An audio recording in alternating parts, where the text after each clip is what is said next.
हाम्रो पहिलेको चाहिँ बचतहरू चाहिँ कहाँ लगानी गर्ने र कसरी चाहिँ गर्ने केमा लगानी गर्ने भन्ने चाहिँ आज हामी छलफल गर्दैछौँ। आजको बचत चाहिँ 5,000 भएको छ र ब्याज 2360 रुपियाँ भएको छ र लगानी चाहिँ 55,000 चाहिँ भएको छ। हामी मठ मन्दिर र सामुदायिक भवनहरू सरसफाइ गर्ने भनेर चाहिँ हामीले निर्णय गरेका छ है। दिदीबहिनीहरू राम्ररी सुन्नु होला।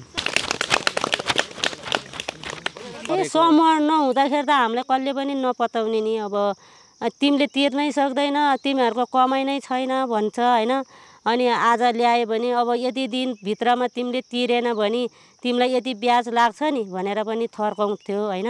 अलिअलि पैसा राखेको पनि अब त्यही मासिने अनि अलिकति साहुहरूलाई केही गरेर दुःख पीडा भयो भने साहुहरूलाई हात जोड्दाखेरि पनि हामीले नदिने भएको कारणले गर्दाखेरि हामी समूहमा अब पोस्टर परियोजना आएपछि अनि अब सानो बचतले पनि हामी महिला समूहले चाहिँ बचत गऱ्यो भने केही आवश्यक महिलाहरूको आवश्यक पुरै गर्न सकिन्छ भनेर चाहिँ हामी समूहमा बस्यौँ।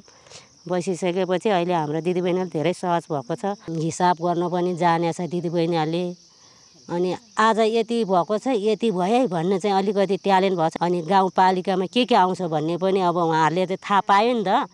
अब घरमै बसेर अहिले श्रीमानले अब तपाईँले भने जस्तो श्रीमानको हात हेर्नुपर्छ भन्छ होइन। मुख तार्नुपर्छ, फलान ठाउँमा जानु पर्यो ल्याउन भने त हामीलाई 500 1000 चाहिएछ अनि 200-500 दिएर त हामीलाई पुग्दैन। अहिले त उहाँले त धेरै ट्यालेन्ट भइसक्यो नि त दिदीबहिनी। समूह बसे तिमीले नदिए हाम्रो समूहबाट निकालिहाल्छु भन्ने एउटा सोच त भइसक्यो नि त।